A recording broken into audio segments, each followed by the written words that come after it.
Okay, let's try and unpack this a bit. You hear about cases like radial dolezal, Hmm. the NAACP chapter head, white parents, identifies as black, and Martina Big, the German woman who's had extensive physical changes, also identifies as black. Yeah, the stories definitely made waves. Huge waves. And the reactions were so strong, weren't they? Like Yeah. real confusion, sometimes anger, definitely a lot of societal pushback. Absolutely. It really forces you to confront how we think about identity, how we categorize people. Exactly, and what those categories even mean. So for this deep dive, we've got, well, quite a collection of sources that you, our listener, Yeah. sent our way. We're looking at YouTube clips, transcripts, Wikipedia articles, deep dives into culture, race, even hair. Hair, yeah, and Reddit threads where people are really grappling with this stuff, plus some academic papers trying to frame it all. Hmm. So our mission today really is to get a handle on culture, then race, see how they connect, or maybe how they're tangled up, and then kind of cautiously explore this whole idea of transracialism. Trying to bring some clarity without, getting lost in the weeds. It's complex territory. Totally. So maybe the best place to start is culture itself. What are we actually talking about when we say culture? Good question. And the sources, particularly Wikipedia, give us a few different angles. Yeah, okay. You've got, like, way back, Edward Tyler. His definition was super broad. Basically, anything humans do or create. Knowledge, belief, art, morals, law, custom. Wow. Okay, so pretty much everything. Yeah, very inclusive. But then, historically, you also see culture being contrasted with other ideas. Like what?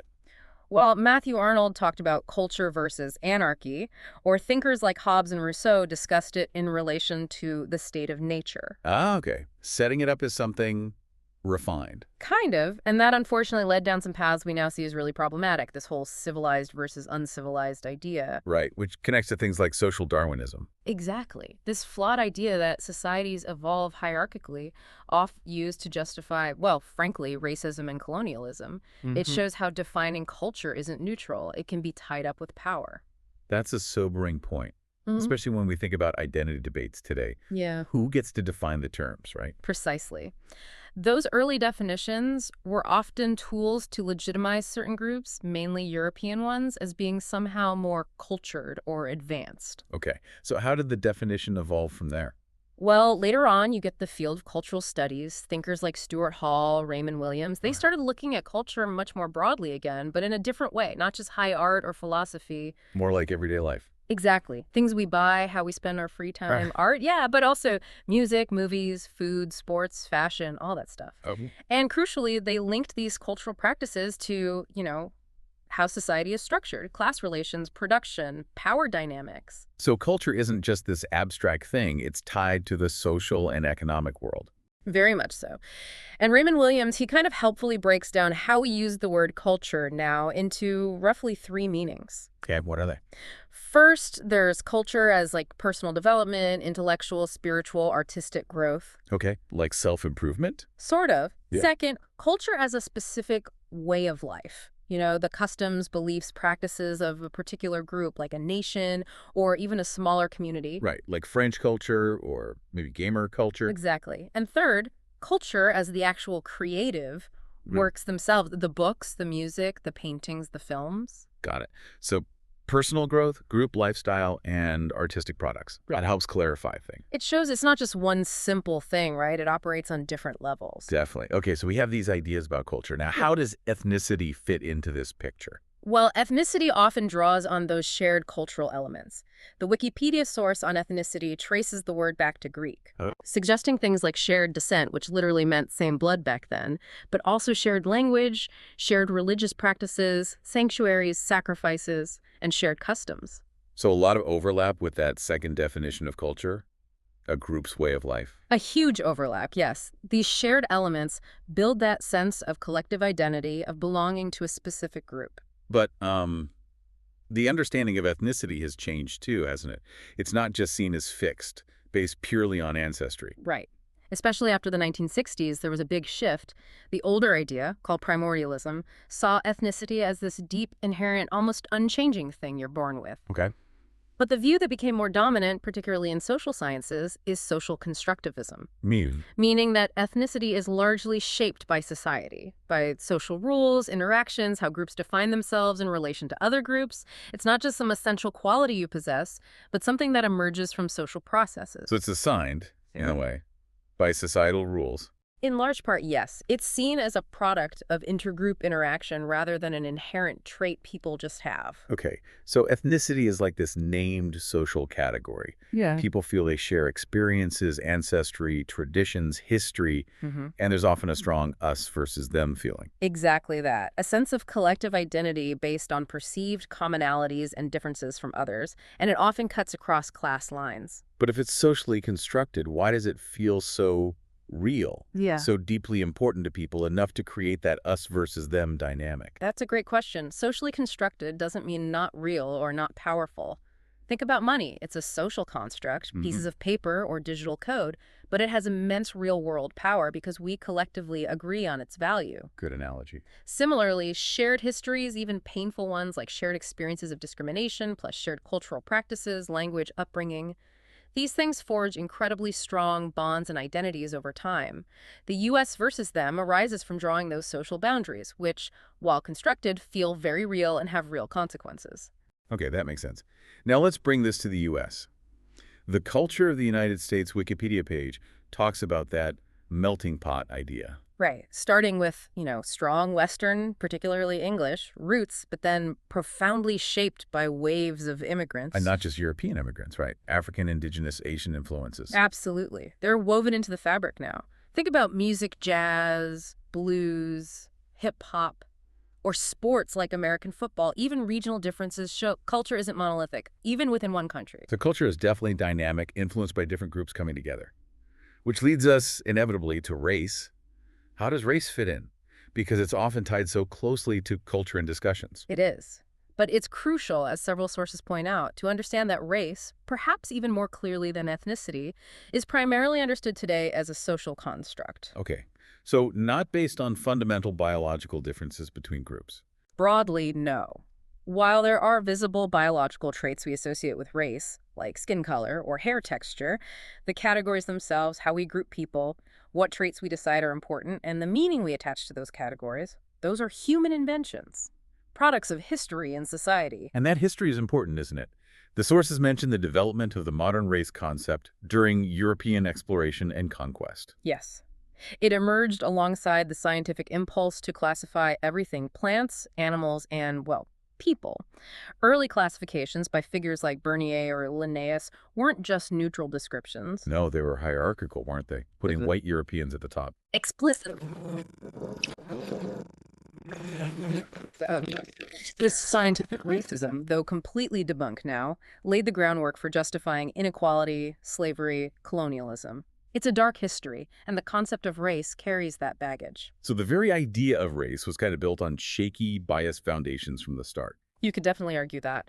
And scientifically, the idea of distinct biological races is not well supported by genetics. How so? Well, the race Wikipedia page mentions that genetic variation is more continuous, like gradients, rather than sharp divides between races. And how genetic clusters appear depends a lot on who you choose to sample. It's not a natural biological taxonomy in that sense. So it's described as an objective social construction.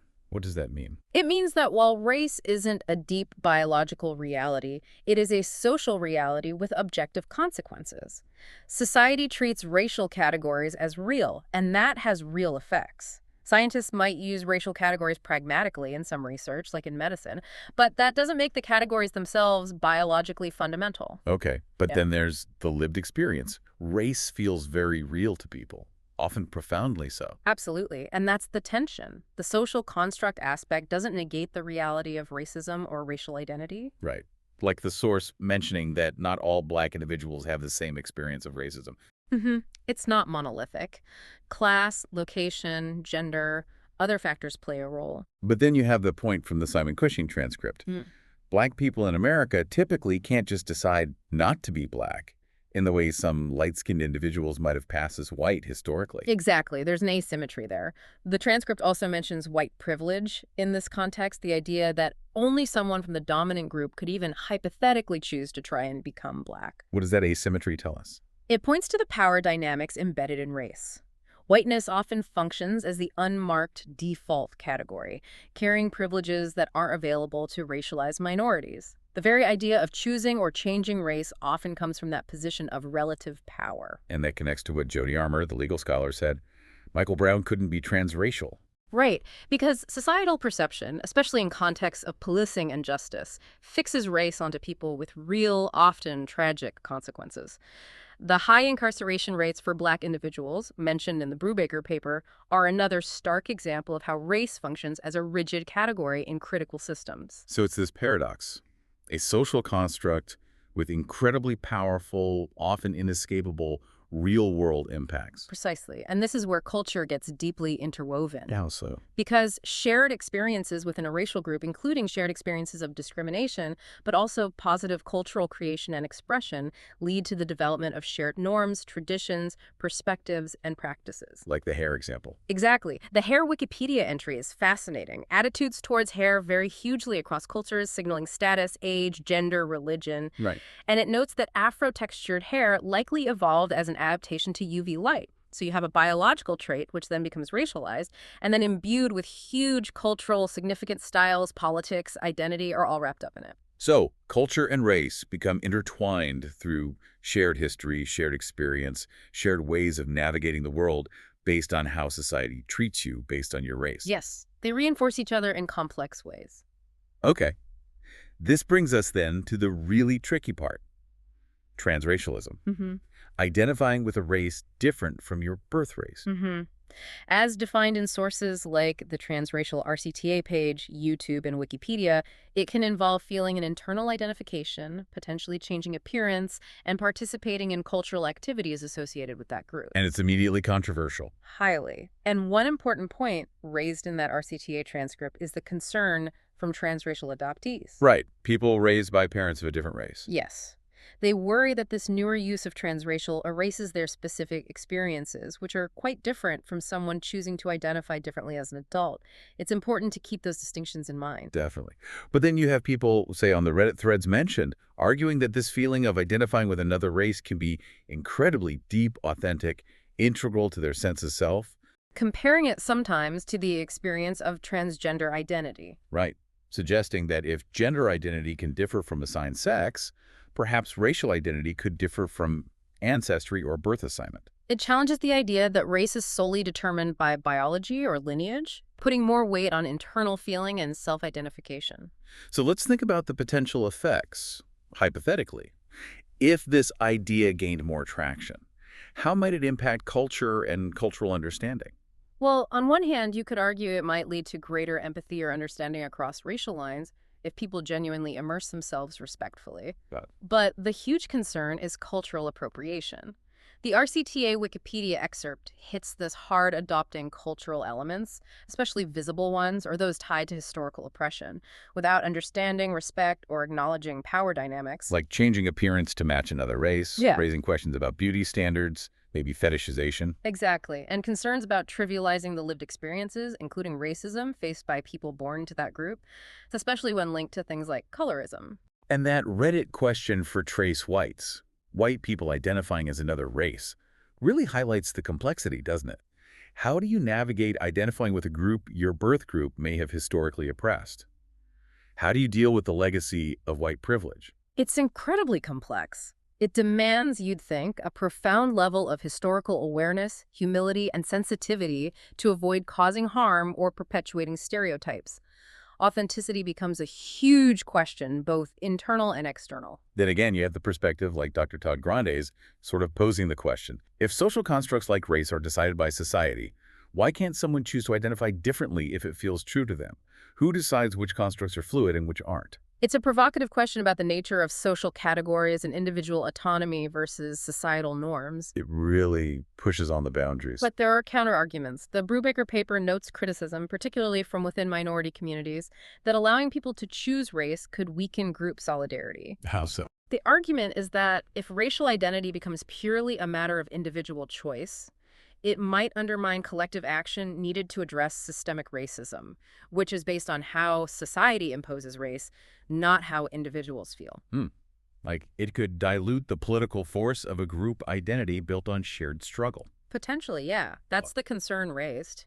It intersects with anxieties about cultural change, too, like the completely unrelated but illustrative example of the xenophobic Great Replacement theory, which fears immigrants erasing white culture. People get very protective of cultural and racial boundaries. So there's this tension between individual identity claims and the perceived needs or integrity of the group.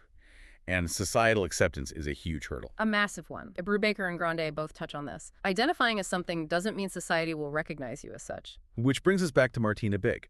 The podcast about her mentions her experiences in Germany after her transformation, facing acceptance from some, questioning from others. Right. And her interesting perspective that it's not about being white or black, but about being strong.